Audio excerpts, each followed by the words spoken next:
स्वच्छ नमस्कार। नगरपालिका निगम सिंगरौली के अंतर्गत वार्ड 41 गनियारी के मोहल्ले के निवासी हैं श्री विकास गोयनका जी और उनकी श्रीमती हैं शैलजा जी, जिन्होंने अपने खूबसूरत छत को एक नायाब तरीके से संवारा है, सजाया है।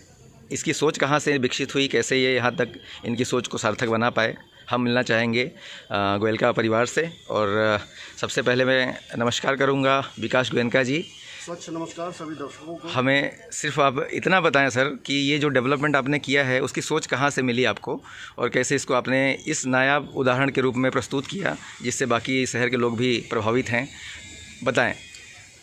देखिए सर, क्या है कि जब हमारी नज़र और इस ओर गई कि आज मार्केट में जो फल और सब्जियां मिलती हैं उसमें बहुत ज़्यादा पेस्टिसाइड्स, बहुत ज़्यादा जहर का उपयोग किया जाता है, चाहे किलो कंट्रोल को लेके देखें, चाहे प्रोडक्टिविटी को लेके देखें। और नगर सरकार और केंद्र सरकार ने आज हमको इतना चेताया है कि कचरे के प्रबंधन को लेके कि आप अपने कचरे को ऑर्गेनिक इनऑर्गेनिक में बांट दीजिए। इनऑर्गेनिक कचरे को आप नगर निगम को दे दीजिए, जिसको वो उसका प्रबंधन वो कर देंगे, और ऑर्गेनिक कचरे से आप खाद बनाइए। तो हमने सोचा हम क्यों ना ये करें, तो हमने अपने घर के कचरे का प्रबंधन करना चालू किया और जितना भी ऑर्गेनिक कचरा था उस ऑर्गेनिक कचरे से हमने खाद बनाना चालू किया। और आप देख रहे हैं कि यहाँ पे हमने पूरी खाद की कैसे हम बनाते हैं ये हमने आपके सामने थोड़ा किया हुआ है। हमें भी समझा दें कि खाद बनाने की जो प्रक्रिया है आप कैसे इसमें करते हैं। देखिए, बड़ी सिंपल चीज़ है। ये मेरी कंपोस्ट बिन है जिसमें मैं खाद बनाता हूँ। चाहे इस बाल्टी में भी हम खाद बना सकते हैं, अगर आपके पास ये इंतजाम नहीं है तो आप किसी डब्बे में भी खाद बना सकते हैं। जी देखिए, कुछ नहीं है, उस डब्बे में थोड़ा छेद करने हैं ताकि उसमें हवा जाए, क्योंकि हवा बहुत ज़रूरी होती है डीकम्पोजिशन प्रोसेस को लेके। बिल्कुल कचरा डीकम्पोज होता है। तो इस मशीन में हम क्या करते हैं, हम यहाँ पे कचरा डालते हैं, जो भी फल और सब्जी जो ऑर्गेनिक कचरा है हमारा, और जब इसको घुमाते हैं तो वो क्रश होकर यहाँ पे पहुँच जाता है। जब कचरा वहाँ पे एक लेयर गिर जाता है तो एक लेयर कचरे के ऊपर आप कुछ भी मत करिए, लकड़ी का बुरादा थोड़ा सा स्प्रे कर दीजिए, अगर आपके पास कंपोस्ट पाउडर है तो उसको स्प्रे कर दीजिए, अगर आपके पास कुछ भी नहीं है तो आप बनी हुई खाद की एक लेयर उसके ऊपर डाल दीजिए। इस तरह से एक लेयर कचरा, एक लेयर खाद, एक लेयर कचरा, एक लेयर खाद डालते डालते इसको आप भरते जाइए। हमारे इस मशीन में हम यहाँ से भरते जाते हैं और आप देख रहे हैं नीचे चैम्बर दिया हुआ है। जब खाद बन जाती है तो वो नीचे गिर जाती है जी, और यहाँ से हम इस खाद को निकाल लेते हैं। इस तरह से खाद इसमें तैयार होती है। ये खाद जब हमको तैयार होकर मिल जाती है तो हमने सोचा कि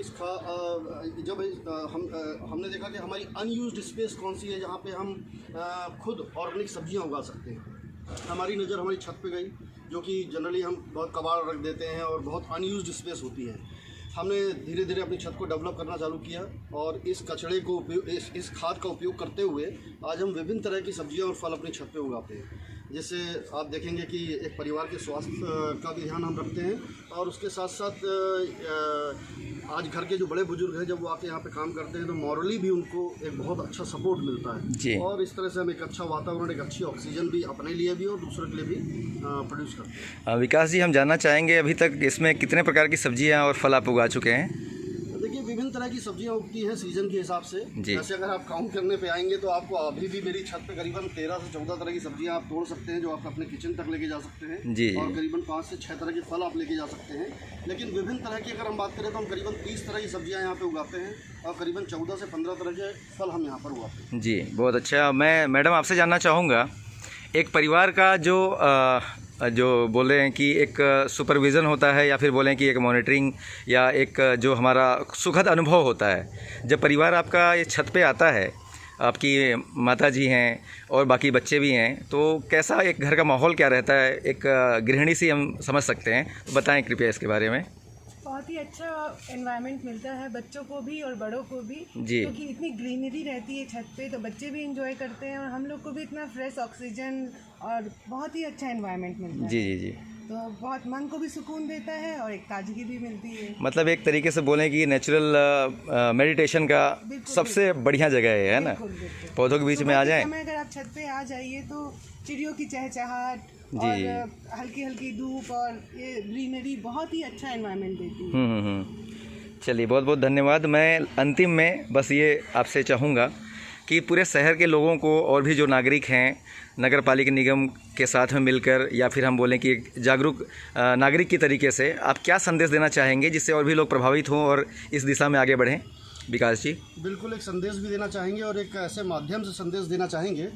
आपको याद होगा 2020 पिछले साल जब लॉकडाउन लगा था हमारे देश में, तो हमें विभिन्न बड़े शहरों से जब फ़ोन आते थे हमारे रिश्तेदारों के, तो वो इतने डरे हुए थे, बोलते थे भाई साहब सब्जी लेकर आते हैं तो उसका क्या करें, छू भी नहीं सकते, गर्म पानी में धोना पड़ता है। तो हम बड़े सरल तरीके से उनसे कहते थे कि भैया हम तो 2 सीढ़ी चढ़ के ऊपर छत पे चले जाते हैं और वहाँ से अपनी ऑर्गेनिक सब्जियाँ ले आते हैं। तो इसके ये बेनिफिट्स हैं। संदेश मैं ये देना चाहता हूँ अपने माध्यम से कि कचरे का प्रबंधन करें। नगर सरकार और केंद्र सरकार जिस तरह से हमको चिता रही है, अपने घर के आसपास स्वच्छता रखें, ऑर्गेनिक कचरा इनऑर्गेनिक कचरे को अलग अलग करें और उससे खाद बनाएं और स्वयं सब्जी उगाएं, और इससे आप अपने परिवार के स्वास्थ्य का और इवन अपने अड़ोसी पड़ोसियों के स्वास्थ्य का और पर्यावरण का एक तरह से एक समाज सेवा आप कर सकते हैं। बिल्कुल, बहुत बहुत धन्यवाद मैडम और विकास जी आपका। आप लोग शहर को भी प्रेरित करें, नगर पालिका निगम सिंगरौली को भी प्रेरित करते रहें। हम भी आपके साथ मिलकर कुछ अनोखे जो उदाहरण होंगे उसके लिए कोशिश करेंगे कि शहर में और भी लोग आगे आएँ।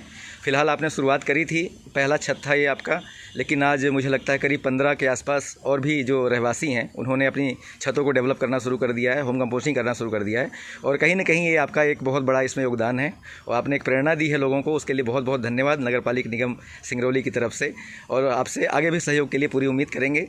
इसी के साथ बहुत बहुत धन्यवाद। Thank you so much. नमस्कार।